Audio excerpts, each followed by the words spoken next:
बार बोलता हूँ यार, चाहे आपके फैमिली में रिलेशंस भी होते हैं, फैमिली बहुत इंपॉर्टेंट एस्पेक्ट होता है। ऑल्दो अभी जब आप कॉलेज में हो, फैमिली पे इतना ध्यान देने की जरूरत नहीं है। इसका मतलब ये नहीं कि मम्मी को दर्द हो रहा है तो आप जाए नहीं, बट आपकी फर्स्ट प्रायोरिटी करियर होनी चाहिए। फैमिली तो अपना ध्यान रख ही रही है।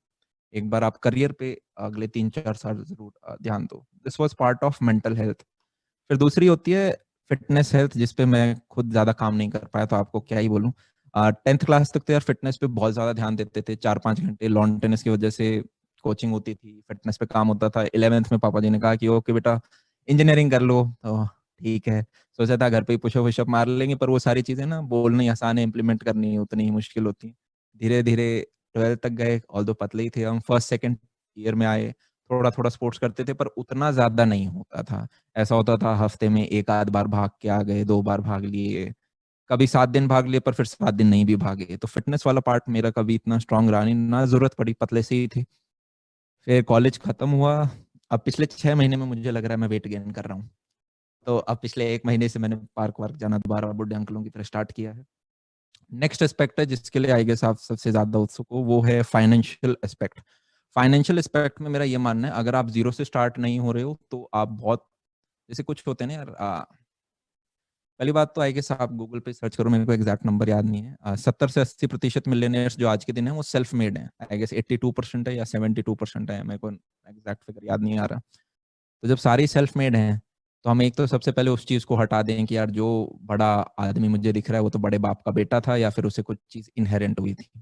और इनफैक्ट अगर इनहेरेंट हुई भी थी तो यार जरूरी नहीं है वो व्यक्ति उसे और बड़ा कर सके या फिर उतना निभा भी सके। इट्स वेरी इंपॉर्टेंट कि चाहे हम किसी भी डोमेन की बात कर रहे हो, आपने शुरुआत की वो डर्ट देख रखी हो, चाहे आप कोडिंग की बात कर रहे हो, तो वो फेज आता है ना जब आपने लैंग्वेज वगैरह सब सीख लिया, आप डीएसएल को सीखने जा रहे हो, पर आप खुद जब क्वेश्चन करने जाते हो तो क्वेश्चन हिल नहीं रहा है, समझ नहीं आ रहा, आप सॉल्यूशन देखते हो तब जाके होता है। वो 1-1.5 महीने फेज चलता है। इसी प्रकार से हर डोमेन में, चाहे अगर मैं सोशल मीडिया देखूं, मुझे लगभग 3 साल लगे थे अपना पहला 1 लाख सब्सक्राइबर करने में, 3 साल। और अभी हमने हसलर्स भी लॉन्च किया था, हमारे फर्स्ट डे में 1.5 लाख हो गए थे। तो वहां पे हम जब देखते हैं तो आपको शुरुआत के 2-3 साल आप रगड़ रहे होगे, और वो पार्ट जरूरी भी है, तब आपको हर एक छोटे छोटी चीज की वर्थ पता होती है। आप अगर पैदा ही सिल्वर स्पून में हुए हो, क्या बोलते हैं वो, सिल्वर स्पून बचपन से दी गई है, तो फिर आपको ये नहीं पता होता कि ओके भाई हर एक छोटी छोटी चीज की क्या मान्यता है। अब पहली बात, ये बहुत नॉर्मल है कि आपको अपना करियर पाथ ना पता हो, मुझे भी नहीं पता मेरा करियर पाथ। मतलब जब तुम आप ये क्वेश्चन पूछते हो कि करियर पाथ के ऊपर बताओ, तो वही है, 10th तक था यार कि स्पोर्ट्स के अंदर जाएंगे। पापा जी ने कहा था ओके बेटा इंडिया का एंटरप्राइज बनो, उस टाइम वो नंबर 1 पे थे। मैंने कहा ठीक है जी बनेंगे। 11th में आए, पापा ने कहा हाँ, लग नहीं रहा एंटरप्राइज जल्दी से बन जाओगे, तो ऐसा करो इंजीनियरिंग कर लो। मैं कहा, ठीक है। कोच के साथ आर्ग्यूमेंट कर रहा हूँ, कोच भी डांट रहा है क्या कर रहे हो तुम, फिर इंजीनियरिंग कराई दी। 11th 12th डीपीएस के फ्रॉम नया स्कूल में एडमिशन हुआ। ऑल दो वहाँ पढ़ने वाले बच्चे थे, ठीक माहौल मिल गया, स्कूल से पास था, तो ट्रैवलिंग टाइम खर्च नहीं हुआ कभी। 12th में लास्ट में मैंने फिर जेई की कोचिंग भी छोड़ दी थी, घर पे ही बैठ के पर्सनल ट्यूशंस मैंने लिए थे। हमारे टाइम में दोनों में नंबर लगते थे। पहली बार मेरे शायद 95% आए थे, वो भी बोर्ड एग्जाम में। तो मैंने कहा वाह, फालतू की हाइप बना रही थी, सबसे ज्यादा नंबर तो आते ही इस क्लास में। फिर उसके बाद जब कॉलेज में गए तो कुछ वही सेम चीज, 1.25 करोड़ का पैकेज लेके बैठे थे 8 सीनियर हमारे, और उनका न्यूज़पेपर में आया। इतने तो उस साल आईआईटी दिल्ली से नहीं निकले थे, तो मैं सोचा वाह मजा आ गया। भैया अबाउट स्टार्टअप बताओ, अरे वाह ये हुई ना बात, ये बंदा सही लग रहा है मेरे को, आशीष 12th सी। अबाउट स्टार्टअप, ठीक है मैं अपने आप कंटिन्यू कर ही जाऊंगा, सेकंड थर्ड ईयर तक जैसे ही मैं पहुंचूंगा उस डायरेक्शन में ही मैं निकलने वाला हूँ। तो सोचा था प्लेसमेंट लेनी है, फर्स्ट ईयर में यार ज्यादा ढंग से पढ़ ली, उतनी जरूरत नहीं थी। बोर्ड में जितने मैथ्स में नंबर नहीं आए थे उससे ज्यादा फर्स्ट सेमेस्टर में मैथ्स में आ गए। फिर मैंने कहा सेकंड सेमेस्टर से जब कोडिंग करनी स्टार्ट करी, यार इसमें तो वाइब ही नहीं आ रही। वाइब नहीं आ रही इन द सेंस कि मुझे उस टाइम यूँ लगता था कि छोटे छोटे कमरों में जाके लैपटॉप के आगे बैठ के आप कोडिंग करते रहोगे और ये अगली लाइफ होनी है मेरी 40 साल की। मैंने कहा ये चीज़ तो नहीं करनी। ऑल्दो ऐसी कुछ नहीं होती बहुत, अगर आपका पैकेज अच्छा होता है, लाख के प्लस माइनस 70-80 हज़ार की जो भी आपका पैकेज लगता है, बहुत अच्छे अच्छे ऑफिसेज होते हैं गुड़गांव, हैदराबाद, बैंगलोर, नोएडा, इन सब जगह पे।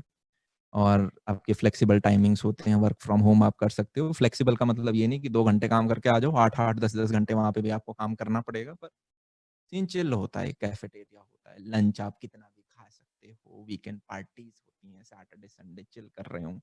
वो भी एक अच्छी लाइफ होती है, आप लाख रुपए पर मंथ कमा रहे होते हैं, आपके सारे एक्सपेंसेस हो रहे होते हैं।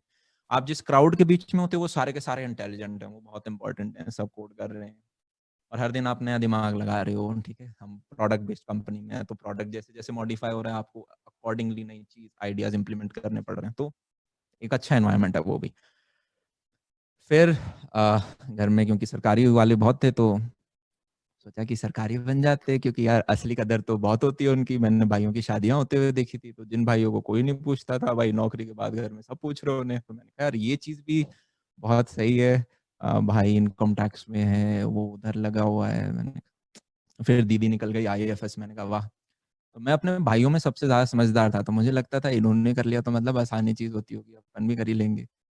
तो मैं लग गया यूपीएससी के पीछे। फिर करते करते पता नहीं क्या था, 12th के दौरान बाद मैंने यार ये यूट्यूब चैनल भी स्टार्ट किया था। एंड टू बी ऑनेस्ट मैंने स्टार्ट इसलिए किया था क्योंकि शाये बहुत थे, तो कहीं पे बोलने, और एक कोई यूट्यूबर थे उस टाइम में, ज़ैद अली खान, कॉमेडी वीडियो बनाते थे, तो मुझे बड़ा अच्छा लगता था देख के। तो मैं सोचा कुछ ऐसा ऐसा करते हैं। अब कॉमेडी तो आती नहीं थी, तो पढ़ाना स्टार्ट कर दिया जितना उस समय आता था, जो रिसोर्सेज थे। तो बहुत इंपॉर्टेंट चीज़ है, शुरुआत कर दो।